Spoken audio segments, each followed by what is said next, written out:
Welcome to Bedtime Tales. Settle in under something warm and let the rain lead you into the lantern conservatory. Rain moves lightly over the garden glass, touching each pane with a quiet silver sound, and the lantern inside the conservatory glows with a honey-colored calm. The path to the glass house is narrow and even, bordered by low herbs and sleeping flowers. The stones hold the day's last warmth under a thin shine of rain, and each step feels slow, steady, and easy. Beyond the garden wall, the town has already softened into scattered window light and faraway roofs, while here the evening gathers close around leaves, water, and the warm circle of the lantern. The conservatory waits at the end of the path with its door resting slightly open. It is an old room made of glass and painted wood, built for plants that like warmth, quiet, and patient care. The frame has been painted a deep green many times, and the color has settled into the grain of the wood until it looks almost like moss. Rain rests on the roof in tiny beads, and the lantern glow along the glass makes them shine gently before they slip down. Inside, the air is warm and damp in the kindest way. It smells of soil, clean clay pots, rain on stone, and a little lemon from the leaves of a small tree near the door. The floor is made of wide terracotta tiles, each one worn smooth by many calm seasons of watering cans, soft shoes, and quiet work. A woven rug lies near the bench where the lantern sits, and its edges curl slightly, as if it too has been resting there for a long while. There is no need to do much. The room asks only for small, gentle tasks, the sort that make the hands feel useful and the mind feel unhurried. A shawl hangs on the back of a wooden chair, folded loosely over itself. A low table holds a clean cup, a blue enamel kettle, a cotton cloth, and a small bowl of dried lavender. Everything has its place, and every place seems chosen for ease. The lantern glow along the glass returns softly in every pane. It does not brighten the room all at once. It gathers in corners, touches the curve of a watering can, rests on the rim of a pot, and slips across the glossy leaves of a fern. The rain outside makes the garden blur into green and gray, so the conservatory feels like a small, warm island, held safely inside the sound of water. A clay stove stands at the far end, more like a hearth than a machine, with a rounded belly and a black iron door. Inside it, a few coals keep a mild red glow. The warmth from it travels through the tiles and into the soles of the feet. It is not a strong heat. It is slow and steady, made for plants, for hands, for quiet evenings that lengthen without asking to become anything else. Near the stove, a row of seedlings rests beneath a low glass cover. Their leaves are small and pale, almost translucent in the lantern light. They lean in different directions, not from effort, only from growing toward the warmth they know. A small wooden label stands in the soil, but the writing has faded into a soft smudge. It no longer matters what the label once said. The seedlings are alive, and that is enough. The first task is simple. The kettle is carried to a stone basin where rainwater has been saved in a covered jar. The lid lifts with a quiet scrape, and cool water slips into the kettle with a round, hollow sound. It is set on the stove, not to boil loudly, only to warm. The iron top accepts it with a small, settled click. The room continues breathing in its warm green way. There is a chair beside the table, made of old cane and pale wood. It gives softly under weight and makes a small, familiar creak. From this place, the whole conservatory can be seen at once. Ferns hang from hooks near the roof. A pot of rosemary rests near the door. The lemon tree stands in its large blue pot with leaves polished by the damp air. Along the shelves, little jars hold seeds, smooth stones, twine, and folded paper packets. Rain on the glass roof becomes the room's quiet measure. Some drops arrive alone. Others gather in fine lines and travel down the panes together. A little thread of water moves along the outside of one window, bending where the glass is old and imperfect. The lantern glow along the glass follows it for a moment and then lets it go. The kettle begins to murmur. A cup is set on the table, and a pinch of lavender is placed inside with a few leaves from a calm, minty plant near the door. Warm water pours over them, clear at first and then pale gold. Steam rises and folds into the damp air, carrying a soft scent that belongs to gardens after rain and linen kept in a drawer. The cup is left to rest while the plants are looked over one by one. Not inspected, not judged, only noticed. A fern has one dry frond, curled like a small brown feather, and it comes away easily between two fingers. A vine has wandered from its little support and is guided back with a loose tie of cotton string. A saucer has collected too much water, and it is emptied into the basin with a gentle splash. Each small action finishes itself completely. The frond is placed in a woven basket. The vine rests where it can climb. The saucer is dry again. Nothing is left half done. The hands move slowly through the room, and the room receives each movement without haste. Outside, the rain keeps smoothing the garden, softening the hedges and darkening the soil. A narrow shelf under the eastern window holds a row of bulbs in paper bags. The bags are folded at the top, and their surfaces are soft from being handled many times. They are moved from one side of the shelf to the other, only to make room for a clean tray. The bulbs make a dry, sleepy sound against the paper. They are not ready for planting yet. They are simply waiting, and waiting here feels safe. The lantern glow along the glass rests now on the cup. The tea has deepened to a gentle amber. It is warm in the hands, and the first sip is mild, floral, and quiet. The taste is not meant to wake the room. It belongs to the rain, the stove, the clay tiles, and the soft green shadows under the shelves. Near the back wall, a small bench holds old garden books with plain cloth covers. Their pages are thick and uneven, and a pressed leaf slips from one of them, landing on the table without a sound. It is a leaf from another season, flattened into a pale shape, all its green changed into cream and gold. It is placed beside the cup, where it can lie flat under the lantern light. No page needs to be read for long.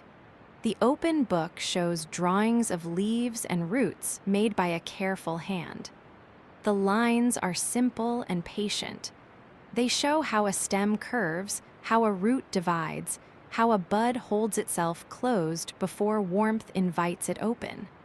The eyes pass over the drawings slowly, and the mind does not need to keep them.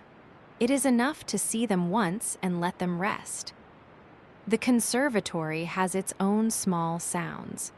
The stove gives a faint tick as metal warms and cools. The rain taps and slides.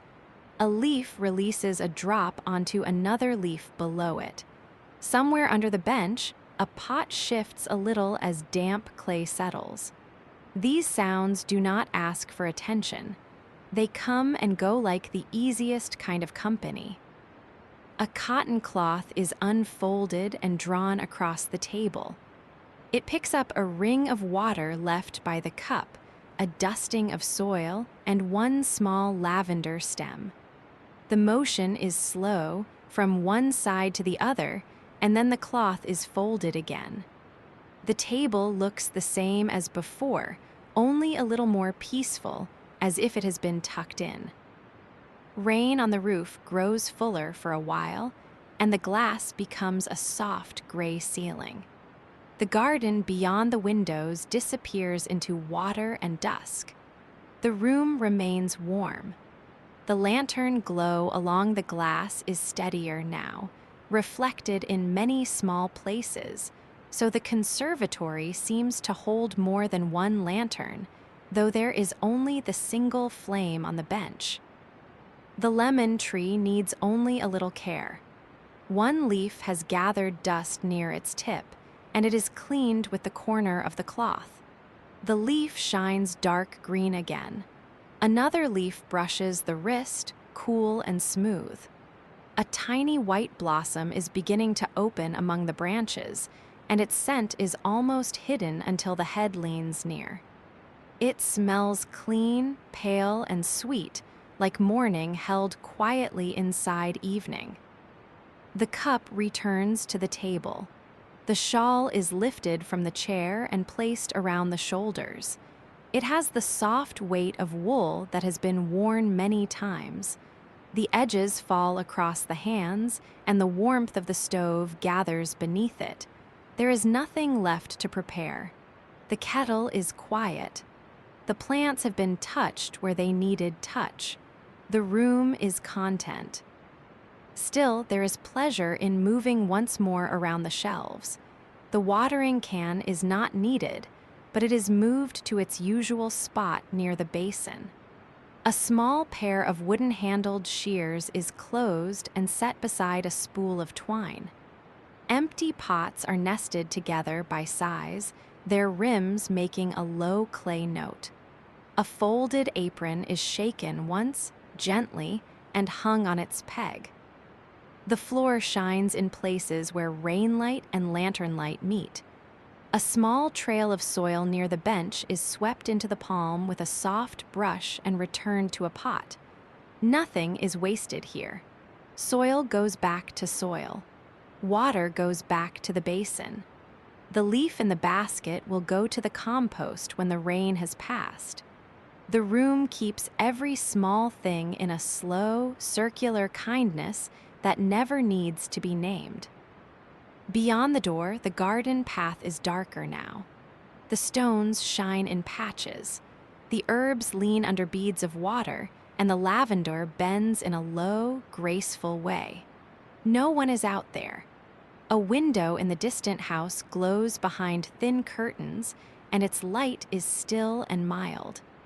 The conservatory door remains open just enough to let in the clean rain smell, while the warmth inside stays close. The lantern glow along the glass becomes softer as the evening deepens. It does not fade. It simply spreads. It touches the green-painted frame, the hanging ferns, the little cover over the seedlings, the open book, the empty saucer, and the cup with its last pale sip of tea. Each object seems settled by that light, as if it has been quietly told that the day's work is done. A low stool waits near the seedlings. Sitting there brings the eyes level with the smallest leaves. They are very still, though they are growing in ways too slow to see. Their soil is dark and even.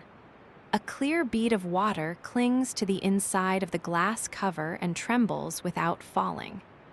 The bead catches the lantern and holds it upside down, a tiny warm world inside a drop. The room feels old, but not tired. It has known many rainy evenings, many cups of herbal tea, many quiet hands tying stems and sweeping soil.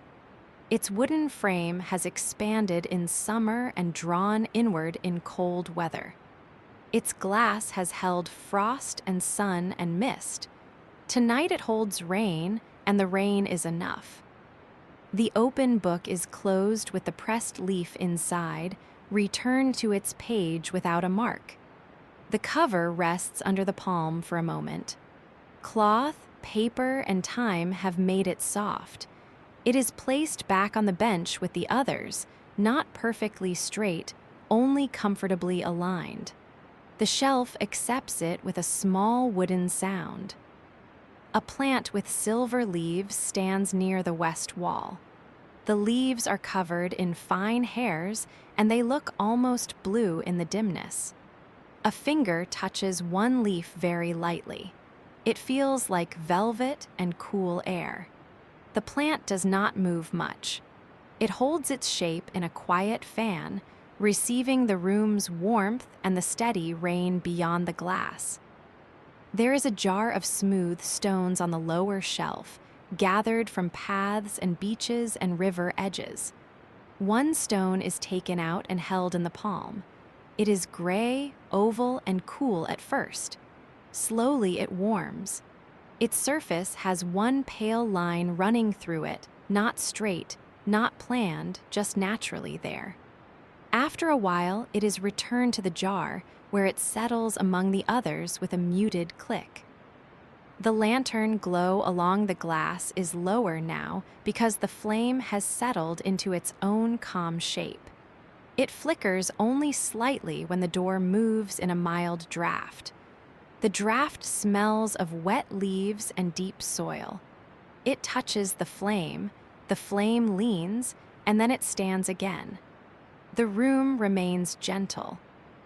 On the middle shelf, a shallow wooden box holds seed packets tied with plain cotton ribbon. The packets are not opened. They are only straightened and placed so their folded edges face the same quiet direction. Some are made from cream paper, some from brown paper, and one from a page of an old calendar whose ink has faded until it looks like a wash of pale blue. The box slides back into place with a soft sound against the wood. Beside the seed box is a little brush with bristles worn uneven by years of clearing soil from pots.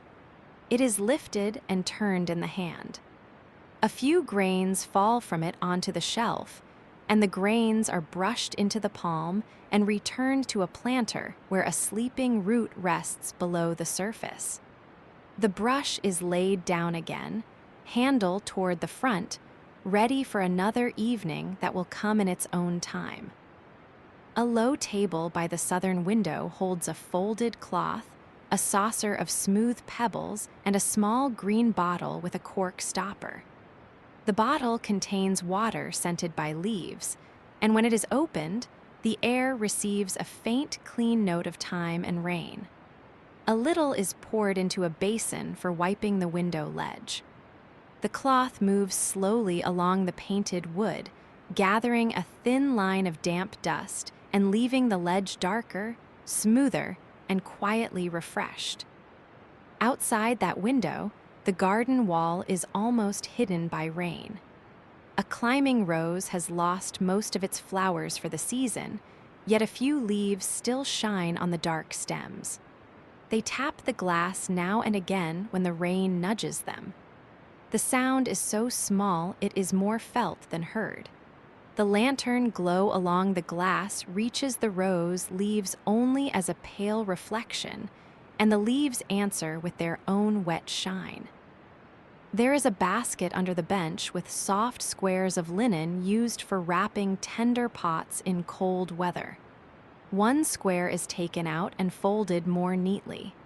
Its fabric smells faintly of cedar, clay, and sun from another day. The corners meet.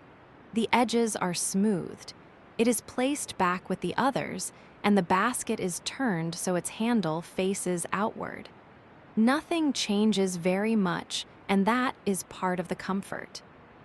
A long wooden tray waits near the seedlings.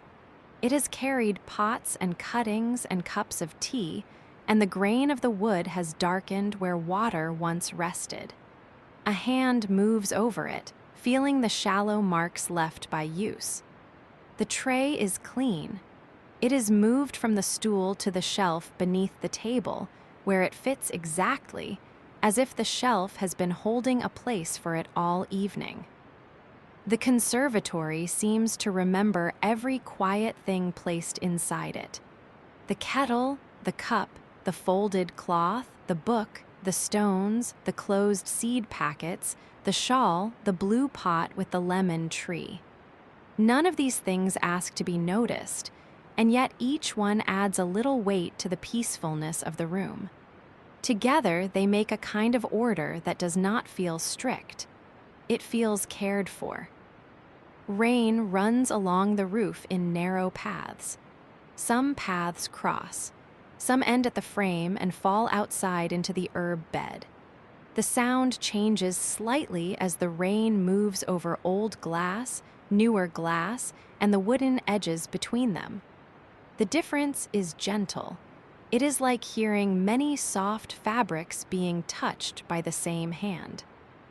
The chair is left for a while, and the room is crossed in a slow line from the basin to the stove. The floor holds warmth near the stove and coolness near the door. Each tile has its own small feeling. Some are smoother than others. One tile near the shelf has a tiny chip along its edge, rounded by time until it no longer catches on anything. It is simply part of the floor now. A small dish of beeswax sits beside a cloth used for caring for the wooden handles of tools. The wax is not needed tonight, yet its scent lifts softly when the lid is opened. It smells of warm wood, summer fields, and clean cupboards. The lid is closed again. The scent remains for a moment, mingling with lavender, soil, lemon leaf, and rain. Near the door, the rosemary plant has grown slightly toward the glass. Its needles are dark and fine. The pot is turned a little, so the plant can receive the lantern light from another side. A fingertip brushes one stem, and the scent rises at once, clear but gentle, green and familiar. It fades slowly into the damp warmth of the room. The evening outside has thickened into a soft dark blue. The garden paths are no longer separate lines, only quiet suggestions beneath the rain. The conservatory roof holds the sound like a low blanket. It does not cover the room heavily. It covers it kindly, making the air feel close, warm, and easy to trust. Near the stove, a little pile of folded paper rests beneath a smooth stone. The paper is used for catching loose soil when a pot is filled. Each sheet has softened at the corners from being folded and unfolded, and each one still lies flat when the stone is lifted away. They are checked and placed back under the stone, not because they need checking, only because the motion is easy and familiar. The lantern glow along the glass gathers on a hanging drop near the roof. The drop grows round, releases itself, and travels down a pane with a tiny silver path behind it.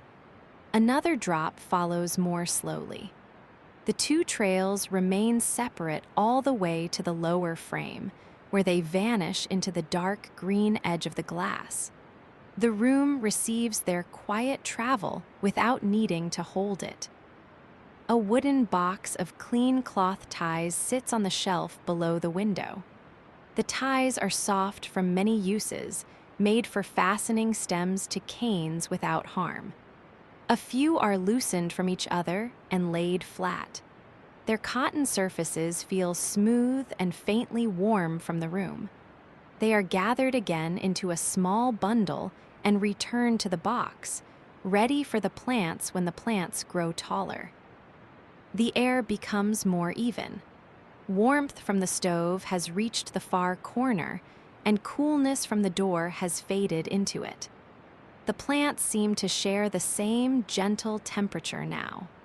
The fern above the chair, the rosemary by the door, the silver leaves near the west wall, and the seedlings under their cover all rest in one quiet breath of air. On the low table, the pressed leaf beside the cup has left a pale memory of its shape in a little dusting of fine powder from the old page. The table is not wiped again. The pale outline is allowed to remain for now delicate and nearly invisible. It belongs to the evening as much as the rain does, as much as the flame does, as much as the warmth held in the tiles. A shallow drawer under the table holds labels cut from pale wood. They are blank, smooth, and ready for names when names are needed. Tonight they remain blank. They are counted only by touch, one after another, then tucked back into the drawer. The drawer closes with a tender wooden note. The blank labels sleep in the dark, waiting for spring words that do not need to arrive yet. The little blue pot by the door has a saucer with a crescent of water along one side. The saucer is lifted with both hands and tipped into the basin. The water falls in a clear ribbon and is gone. The pot is returned to its round mark on the tile, and the plant above it settles without movement. Its leaves keep their soft shine. A final piece of cotton string lies on the floor near the shelf. It is gathered and wound around 2 fingers into a loose coil, then placed beside the spool. The coil is not perfect. It does not need to be. It rests with the other useful things, small and ready, and the shelf looks calm again. The rain outside lightens for a few breaths and then returns to its steady pattern. The change is gentle, almost like the room taking a deeper rest. The glass holds the sound, and the lantern answers with gold. A tiny line of water slips from the roof edge outside and lands in the garden bed below, again and again, in a rhythm so soft it seems to belong to the soil. The sound joins the roof rain, the stove warmth, and the quiet green air. The lantern glow along the glass returns again, softer and wider.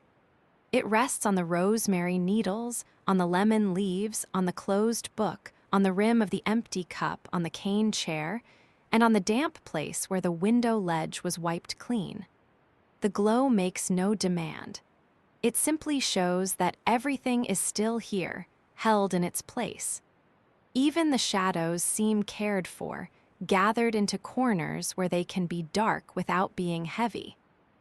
The room feels complete.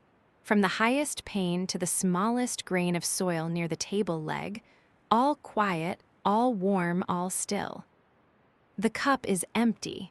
It is carried to the basin, rinsed with a little saved rainwater, and placed upside down on a folded cloth. The kettle is moved from the stove to a trivet. The stove door is checked, and the coals inside rest in a quiet red bed. Their heat will last a while. It will keep the seedlings comfortable and the glass free from chill. There is now less to do, and each remaining movement becomes smaller. The shawl is drawn closer. The chair is turned a little toward the windows. The lantern is moved from the bench to the low table, where its light can spread across the room more evenly. The flame makes a small golden circle on the tabletop. Beyond it, the plants become soft shapes. Rain continues with patience. It touches the roof, slips along the panes, gathers at the lower edges, and falls into the dark beds outside. The sound is steady enough to lean on. It fills the spaces between thoughts until there is no need to follow any thought very far. A thought arrives, becomes light, and passes like a drop moving down glass. The conservatory seems to grow larger and quieter at the same time. Corners fade. The shelves become simple lines. The hanging fern above the chair is only a darker green against the glass. The lemon leaves are small, polished ovals. The old rug underfoot is warm, and its woven threads can be felt through soft socks. The pressed leaf waits inside the closed book. The seedlings wait under their cover. The bulbs wait in their folded bags. Waiting is easy in this room. Everything waits without strain. The rain waits on the roof before falling. The tea warmth waits in the hands before fading. The lantern waits in the glass, returning again and again as a small gold reflection. A final look is given to the door. It is drawn almost closed, leaving only a narrow place for the rain scent to enter. The latch rests without catching. The sound outside becomes softer with the door nearly shut, more rounded, more distant. Inside, the stove and lantern hold the warmth together. The chair near the table is ready. The shawl is ready. The room is ready. Sitting again, there is a sense of being surrounded by quiet living things that ask for nothing more. Leaves rest. Clay rests. Water rests in the basin. The cup rests upside down on its cloth. The evening rests against the glass. The lantern glow along the glass comes back in a slower rhythm now. It shines on one pane, then another, then disappears into the dark where the garden has become only a suggestion of branches and wet stone. The glow does not need to reach far. It is close and warm. It belongs to this room and this hour. The eyes can follow a single raindrop for a little while. It begins near the roof and travels down the outside of the pane. It passes another drop and joins it. Together, they make a wider line. The line moves past the reflection of the lantern and continues toward the frame, where it becomes part of the wet darkness below. Nothing calls from beyond the garden. The distant house light is still there, softened by rain. The path is quiet. The herbs are quiet. The town has settled into its own evening, far away and gentle. In the conservatory, the plants keep their green silence, and the stove gives back the last warmth of its coals. A hand rests on the arm of the chair. The cane pattern presses lightly into the shawl. The other hand lies open, warm from the cup that is no longer there. The body knows the chair now, the floor, the air, the rain. It does not need to change position. It can simply be held by the room. The lantern is lower. Its flame is a small, steady petal. Around it, the glass chimney is clear and faintly warm. The metal handle bends over the top in a dark curve. On the table, the lantern's circle of light reaches the edge of the folded cloth and stops there, leaving the rest of the room in green-brown hush. The seedlings under the cover are barely visible. The lemon tree is a darker shape near the door. The hanging fern has stopped moving. The open space between chair and stove is quiet and warm. Rain on the roof keeps speaking in the same gentle way, not loudly, not softly enough to vanish, just present. The evening has become simple. There is rain, there is glass, there is warmth. There is the faint scent of lavender and soil. There is the shawl, the chair, the plants, and the lantern glow along the glass. Nothing else is needed. The room holds itself in stillness. The coals deepen from red to a darker red. The rain outside smooths the garden again and again. The last steam from the kettle is gone. The cup is clean. The books are closed. The seedlings are safe under their cover. The lantern glow along the glass grows softer. Rain moves down the panes. Leaves rest in warm air. The chair is steady. The shawl is warm. The garden is quiet. The conservatory is quiet. The lantern is quiet. Rain on glass. Warmth in the room. Soft green shadows. A small gold light. Everything resting. Everything safe. Rain on glass. warmth, a light, rest,